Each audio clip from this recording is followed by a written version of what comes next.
have to do some settings.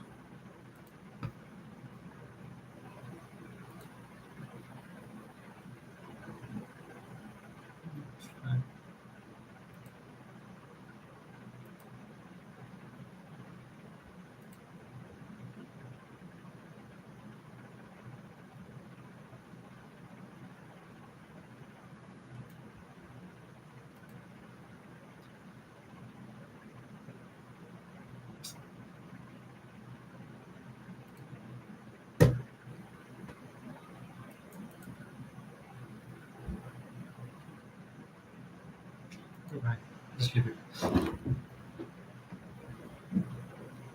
Hello guys, I am Shashi Kumar and this is day 31 of improving my communication skill, and as we have completed 1 month, so today as I have went somewhere, so I have no time as much, so I am just start reading books. Then I will try to do some other things, but as I have some other works that is also important for me, so I will do that. I will do that. So we have reached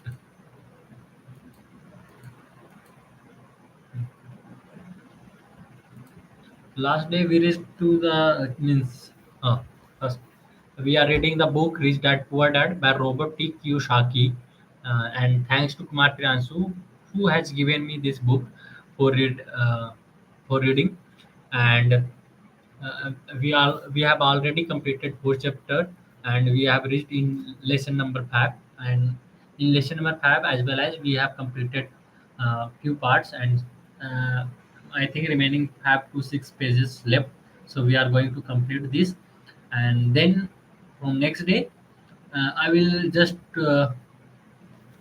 try to do some other things as I have to improve my communication skills in other way as well.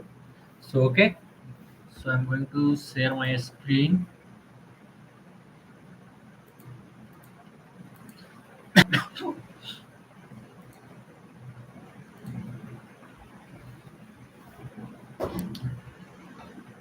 There are 5 reasons for using examples. Oh, okay. First, what is the chapter name? Chapter name is "The Rich Invent Money." So, in chapter 5, "The Rich Invent Money," there are 5 reasons for using examples to inspire people to learn more, to let people know it is easy if the foundation is strong, to show that anyone can achieve great health, great wealth, to show that there are millions of ways to achieve your goals, to show that it's not rocket science. In 1989, I just used to go. In 1989, I used to jog through a lovely neighborhood in Portland, Oregon. It was a suburb that had little gingerbread house. There are small and cute. I almost expected to see little red riding hood skipping down the sidewalk on her way up to Granny. Okay. There were for sale sign everywhere. The timber market was terrible. The stock market had just crashed and the economy was depressed. On one street, I noticed a for sale sign that was up longer than most.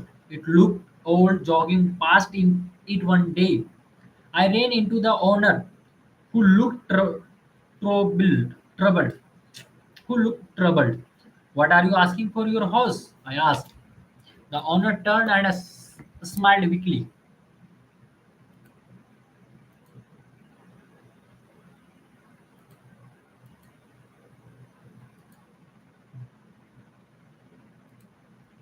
The owner turned and smiled weakly. Make, make me an offer, he said. It's been for sale for over a year. Nobody even comes by anymore to look at it. I will look, I said, and I bought the house a half hour later for $20,000 less than his asking price. It was a cute little two-bedroom home with gingerbread trim, uh, gingerbread, gingerbread trim on wall the windows. It was light blue with grey accent and had been built in 1983. 1930. Once again, once again.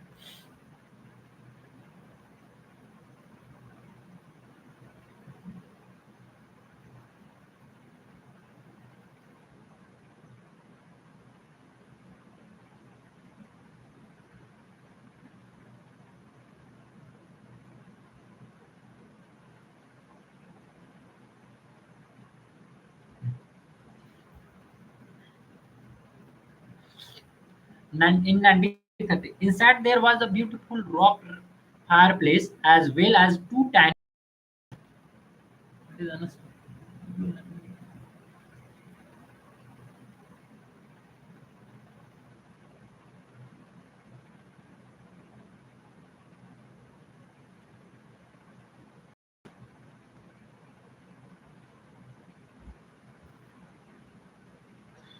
Sorry guys, I'm a little bit distracted today.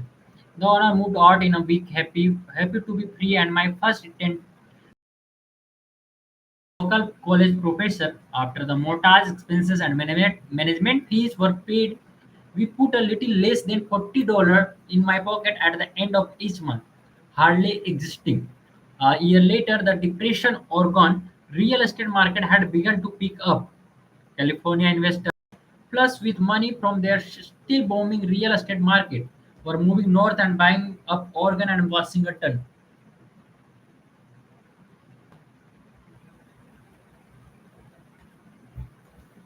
We sold that little house for 95,000 to a young couple from California who thought it was a bargain. Our capital gains approximately $40,000 were placed into 1031 tax deferred exchange, and I went shopping for a place to put my money. In about a month, we found a 12-unit apartment house right next to the Intel plant of Beaverton, Oregon. The owners lived in Germany, had no idea what the place was worth, and again just wanted to get out of it. I opted I offered two $275,000 for a 450,000 building. They agreed to $300,000. I bought it and held it for 2 years, utilizing the same 1031 exchange process. We sold the building thousand and bought our 30 in a Phoenix, Arizona. Kim and I had out of the rain and needed to sell anyway. Summer Oregon market, the real estate market is Phoenix was depressed. The price of 30-unit apartment building in Phoenix was $875,000 with $225 $225,000 down. Flow from the 30 unit was a little over 5,000 a month, $5,000 a month. The Arizona market began moving up, and a few years later, a Colorado investor offered us 1.2 million for the property. The point of the example is how a small amount can grow into a large amount. Again, it is a matter of understanding financial statement, investment strategy, a sense of the market and the law. If people are not versed in these subjects, then obviously they must follow a standard dogma, which is to play it safe, diversify, and only invest in secure investments. The problem with secure investment is that they are often sanitized, that is, made so safe that the gains are less. Most large brokerage house the most large brokerage houses will not touch a speculate transactions in order to protect themselves and their clients. And that is a wise policy. The really hot deals are not offered to people who are novice. Often the best deal that makes the rich even richer are reserved for those who understand the game. It is technical. It is technical. It is technically. It is technically. It is technically. It is technically illegal to offer a speculative deals. It is technically illegal to offer speculative deals. It is technically illegal to offer speculative deals to someone who is considered not sophisticated. But of the but of course it happens. The more sophisticated sophisticated I get, the more opportunity come my way.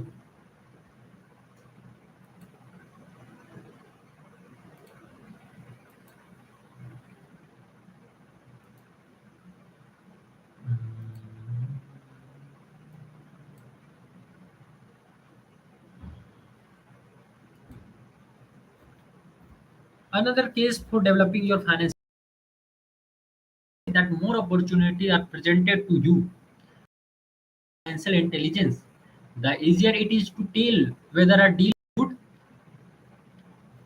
it's your intelligence that can spot a bad deal or make a bad deal good. The more we learn, and there is learn, the more people we make simply because we gain experience and wisdom as the years go on. We have friends who are playing it safe, working hard at their profession, and failing to gain financial wisdom, which does take time to develop. Our overall psychology is to plant seed inside my asset column. That is my formula. We start a small and plant seeds. Some grow, some don't. Instead, your real estate corporation, we have property worth several $1 million. It is our own REIT or real estate investment trust. The point I am making is that most of those millions started out as little half $1,000 to $10,000 investments. All of those down payment were fortunate to catch a fast rising market and increase tax free. We trade in and out several times over a number of years. We also own a stock portfolio surrounded by a corporation that Kim and I call our personal mutual fund. We are friends who deal specifically with investors like us who have extra money each month to invest. We buy high risk speculative private companies that are just about to go to public on a stock exchange in the United States or Canada. An example of how made in $1,000 shares per 1,000 shares purchased for 25 cents each before the company goes public. 6 months later, the company is listed and the 100,000 the 100,000 shares now are worth $20 each. If the company is well managed, the price keep going up and the stock may go to $20 or more per share. Eh, There are years when our 25,000 was gone to a million in less than a year. It is not a gambling if you know what you are doing. It is gambling if you are just throwing money into a deal and praying. The idea is the idea in anything is just to use technical knowledge, wisdom, and love of game to cut the odds down to lower the risk. It is financial intelligence that improves the odds. What is a risky for a one person is less risky to someone else. That is the primary reason I constantly encourage people to invest more in their financial education than in stocks, real estate, or other market.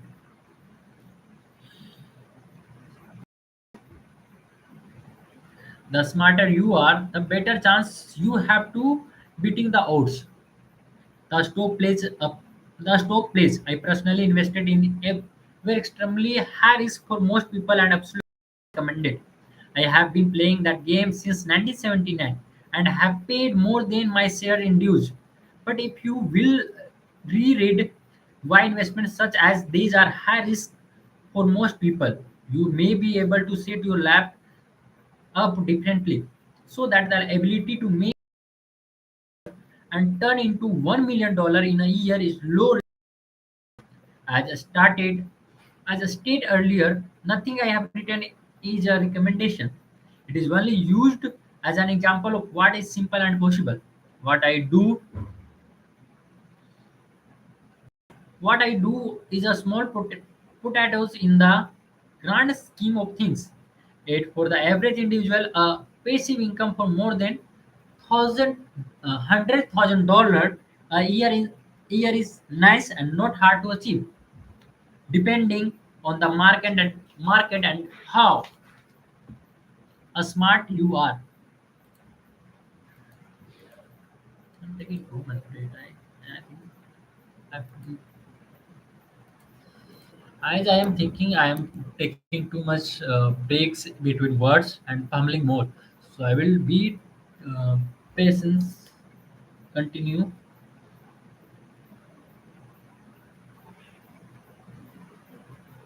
Yeah, I will do it. It it could be done in 5 to 10 years if you keep your living expenses modest. 10 $100,000 coming in as additional income is pleasant regardless of whether you work. You can work if you lack or take time off if you choose and use the government tax system in your favor rather than against you. My personal basis is my personal basis is real estate. I love real estate because it is stable and slow moving. I keep the basis solid. The cash flow is fairly steady and if properly managed has a good chance of increasing in value.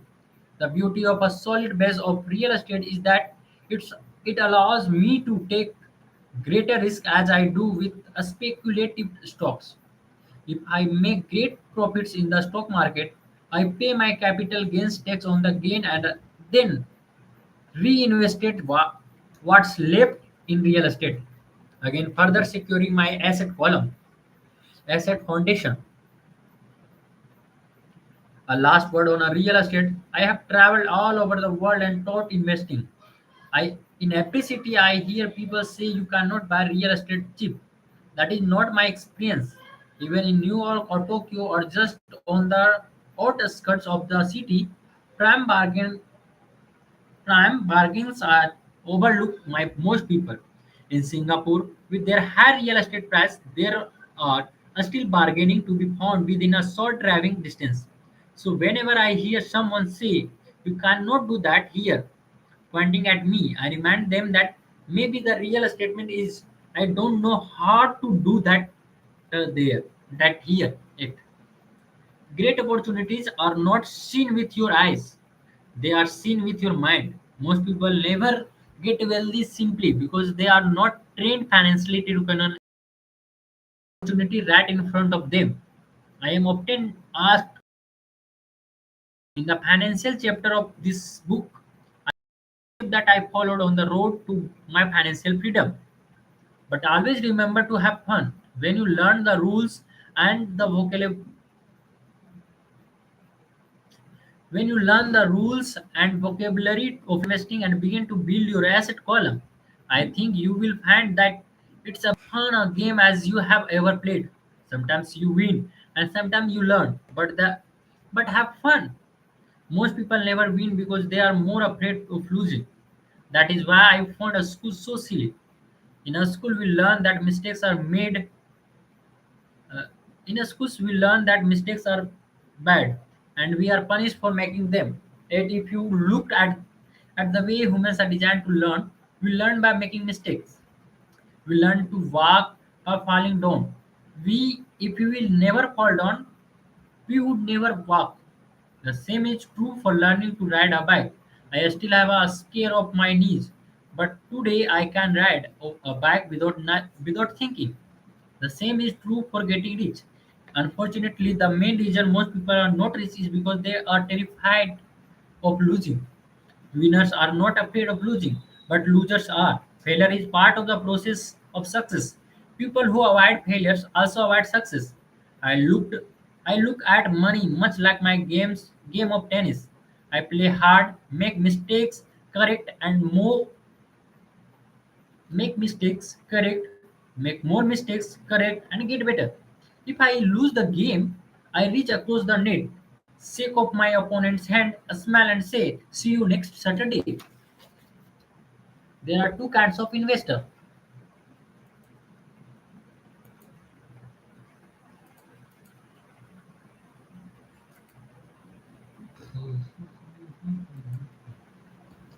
There are two kind of investors. The first and most common type is a person who buy a packaged investment.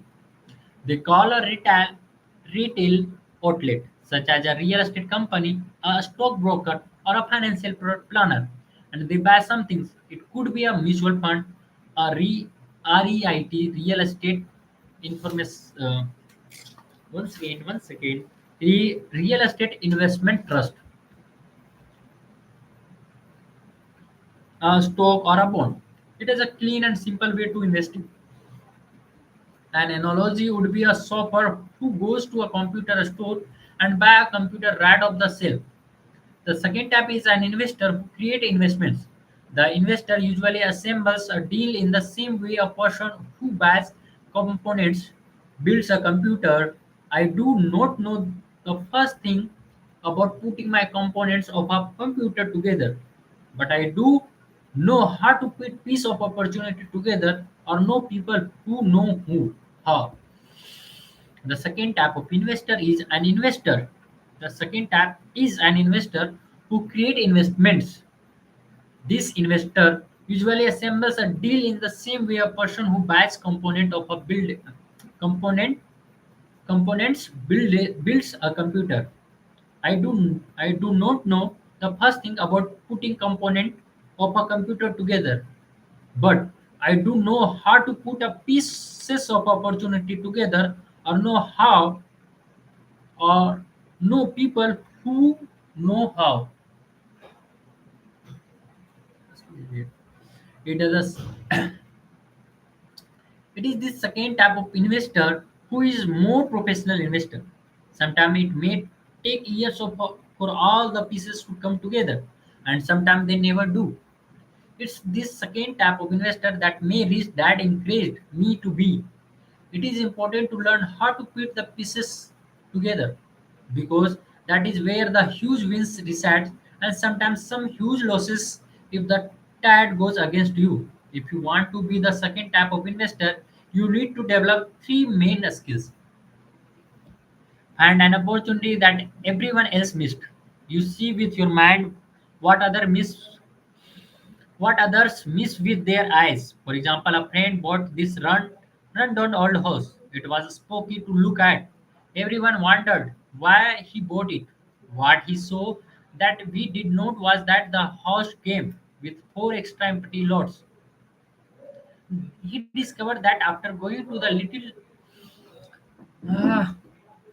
going to the title company, he discovered that after going to the title company, after buying the house, the tore the house down and sold the fab lot of a builder for three times what he paid for the entire package. He made $75,000 for 2 months of work. It's not a lot of money, but it sure beats minimum wage. At and it's not technically difficult. Raise money. The average person only goes to the bank. The second type of investor need to know how to raise capital, and there are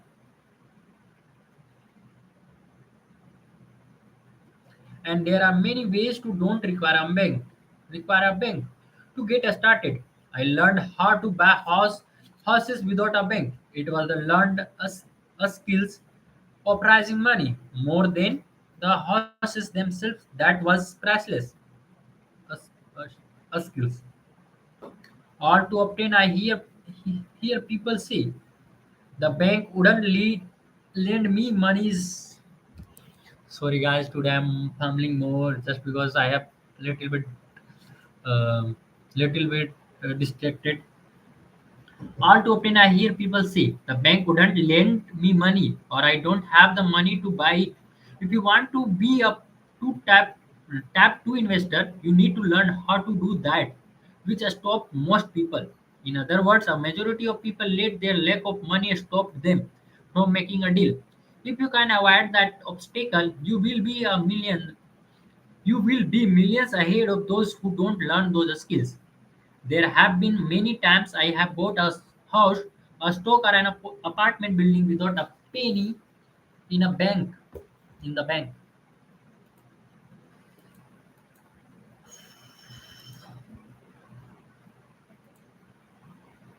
I I once bought an apartment house for a 1.2 dollar million dollar. I did what? I once bought an apartment house for 1.2 million dollar. I did it. co- I did what is called trying it up with a written contract between seller and buyer. I then raised the $100,000 deposit, which bought me 90 days to raise the rest of the money. Why did I do it? Simply because I knew it was worth $2 million. I never raised the money. Instead, the person who put up the $100,000 gave me a $50,000 for funding the deal, took over my positions, and I walked away. Total working time 3 days. Again, it's what you know more than what you buy. Investing is not buying, it's more a case of knowing. Fourth, third, organize smart people. Intelligent people are those who work with or hire a person who is more intelligent than they are. When you need advice, make sure you choose your advisor wisely. There is a lot to learn, but the reward can be astronomical. If you don't want to learn those skills, a, s- a s- skills, a skills, a skill, a skills, skills. Those skills, then by being a tap one investor is highly recommended. It is what you know that is your greatest wealth. It is what you don't know that is your greatest risk. There is always risk, so learn to manage risk instead of avoiding it.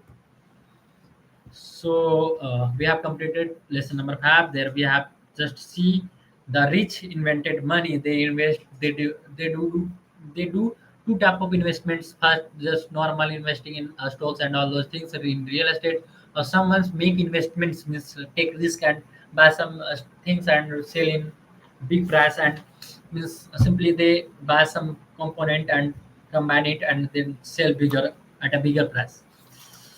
And we will read summary at a one time. From next day we will start chapter number 6. The chapter number 6 is work to learn, don't work for money. We will learn how to don't do work for money. Okay. From next day we will definitely give more time, as I have went for parties and all those things, and I have do heavy dinner, so that's I am feeling little bit sleepy. So I'm going to sleep, and this is the book. We are going to read it, complete it. This is my second book that I am reading. First was Life is What You Make It and all those things. So okay guys, thank you to coming here, and bye bye. Good night. See you tomorrow.